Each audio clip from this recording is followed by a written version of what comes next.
Oh yeah.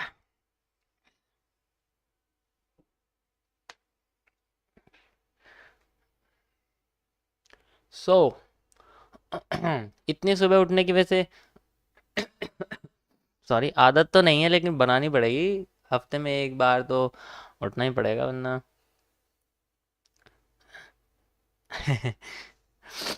है।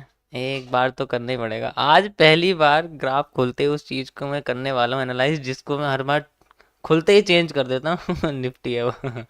Okay, चलो guys.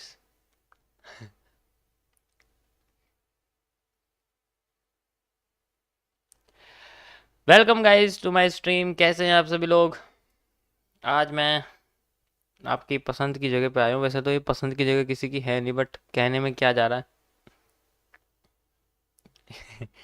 कहने में क्या जा रहा है?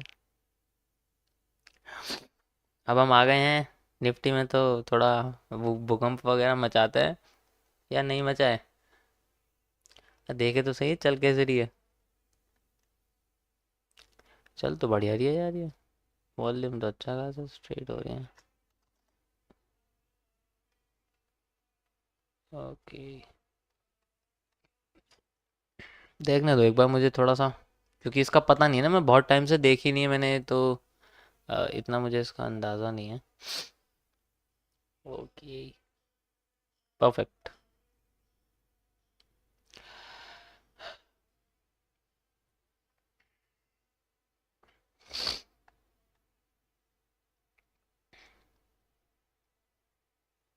हम्म, ठीक है, बढ़िया।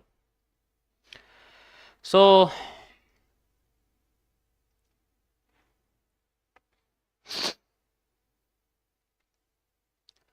ओके, सो मैं बस ये देख रहा था कि मार्केट में गैप डाउन देखने को मिलेगा या गैप अप देखने को मिलेगा। फिर मुझे पता चला कि अगर गैप डाउन होता है तो ट्रेंड के फायदे की बात होगी। ट्रेंड के फायदे की बात मे बी हम लोग कह सकते हैं।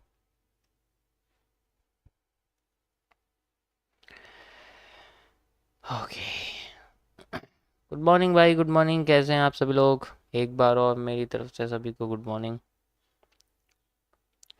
सुबह सुबह मुंह मछली जैसा हो जाता है यार, सूखा सूखा। और फिर कुछ मन नहीं करता करने का।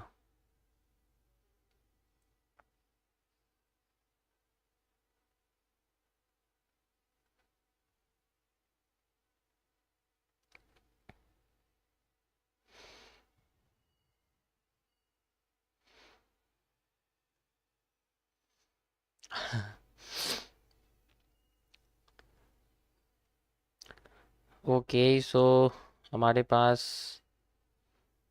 देखो, बैंक निफ्टी देखूं चाहे निफ्टी देखूं, बात तो एक ही है, ज़्यादा फर्क थोड़ी दोनों में है। ये ज़मीन आसमान का फर्क है। फर्क तो इतना है नहीं।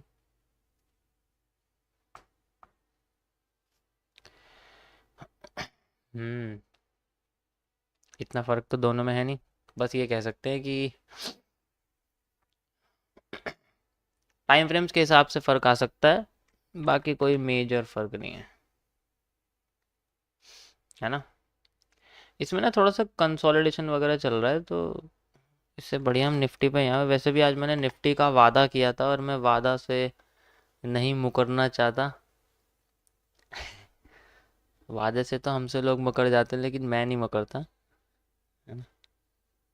ठीक नहीं है यार।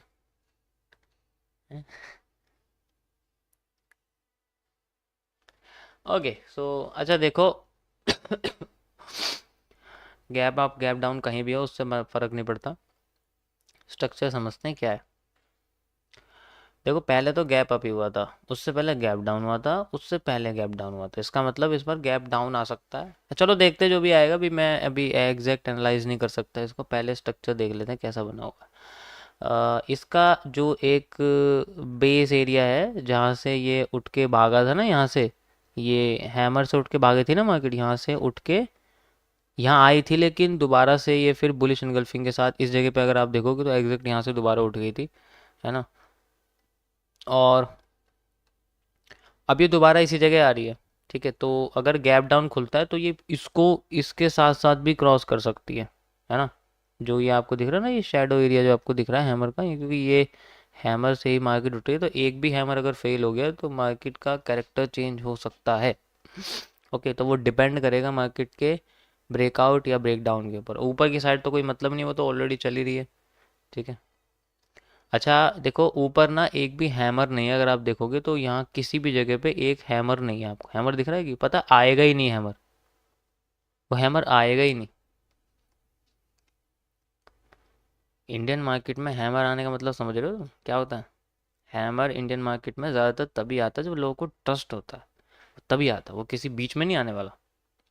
तो हर पैटर्न के बनने की एक वजह, टाइम, एरिया, और कह सकता हूँ कि डेफिनेटली कभी कभी ना उसका थोड़ी साइकोलॉजी भी होती है कि हर बार ऐसा नहीं होता कि वो हमें रीटेस्टिंग वगैरह पे दिखेगा। हाँ, ट्रेंड अगर चल रहा है साथ में तो हमें रीटेस्टिंग पे दिख सकता है, लेकिन जब गिर गया ना एक बार तो नहीं आएगा दोबारा से, क्योंकि यहाँ पर लोग पैसा बचाना चाहते हैं, बनाना कम चाहते हैं। क्योंकि इस मार्केट में जो बचाना सीख गया वो बनाना ऑटोमेटिकली सीख जाएगा।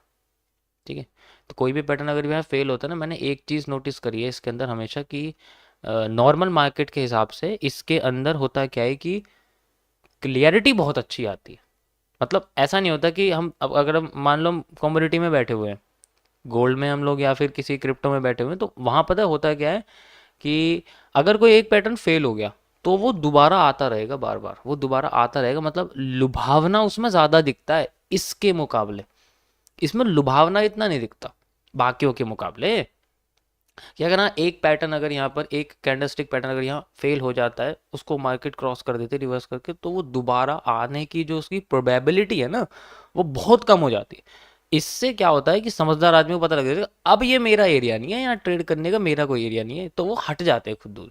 तो ट्रेंड को कंटिन्यू करने में हेल्प करते हैं। अब जब हट गए तो ट्रेंड को रेजिस्ट नहीं कर रहे, तो बिना ज़्यादा रिट्रेसमेंट के वो अपने आप को कंटिन्यू करती। इसीलिए तुमने देखा हो कि अगर तुम कोई ऑप्शन देखते हो, कोई ऑप्शन बाय करते हो, प्रीमियम लेते हो, तो उसमें एकदम से जो 10 से 180 चला जाता है, 20 से 200 चला जाता है, उसका रीज़न यही होता है कि वो एक बार अगर पता है कि मेरा मेरा जो शूटिंग स्टार है वो फेल हो गया, मार्केट नहीं नीचे आ रही, तो अगली बार जो शूटिंग स्टार है वो आने का नहीं है बीच में एक बार भी, ट्रेंड को कंटिन्यू करती रहेगी। मैं तो जो तुम्हें स्नाइपर दिखता है ना, स्नाइपर मूवमेंट जो होती है वो इसी रीजन से होती है, और ये कभी भी किसी और मार्केट में देखने को नहीं मिलेगा। तो बेशक इसके नुकसान है कि ब्रोकरेज वगैरह इंडियन मार्केट में ज़्यादा होता है, कमीशन ज़्यादा होता है, एसटीटी वगैरह बहुत सारी चीज़ें होती हैं, लेकिन इसका फ़ायदा इतना है तुम्हें पता नहीं है अभी।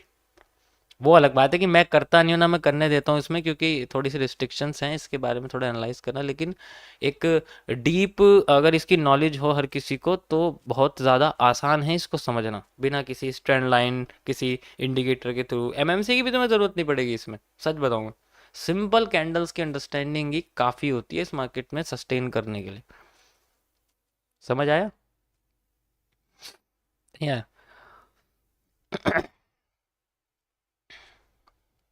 ठीक है, समझ आया सबको? थोड़ा सा लंबा लेक्चर हो गया, लेकिन मुझे लगता है तुम्हारे काम का है। मैं तुम्हें बस अपना एक्सपीरियंस बता रहा हूँ और नहीं कुछ। हाँ, गैप अप ही शो कर रहा है, अभी तो मेरे पास भी गैप अप ही शो कर रहा है। चलो गैप अप हो रहा है, कोई बात नहीं, अच्छी बात है। गैप अप हो रहा है इसका मतलब वो फेल नहीं करना चाहता है ना, एकदम नीचे आ जाए वो अलग बात है। यहाँ तक गैप अप शो करने की कोशिश कर रहा है ना। देखते हैं जैसे करता है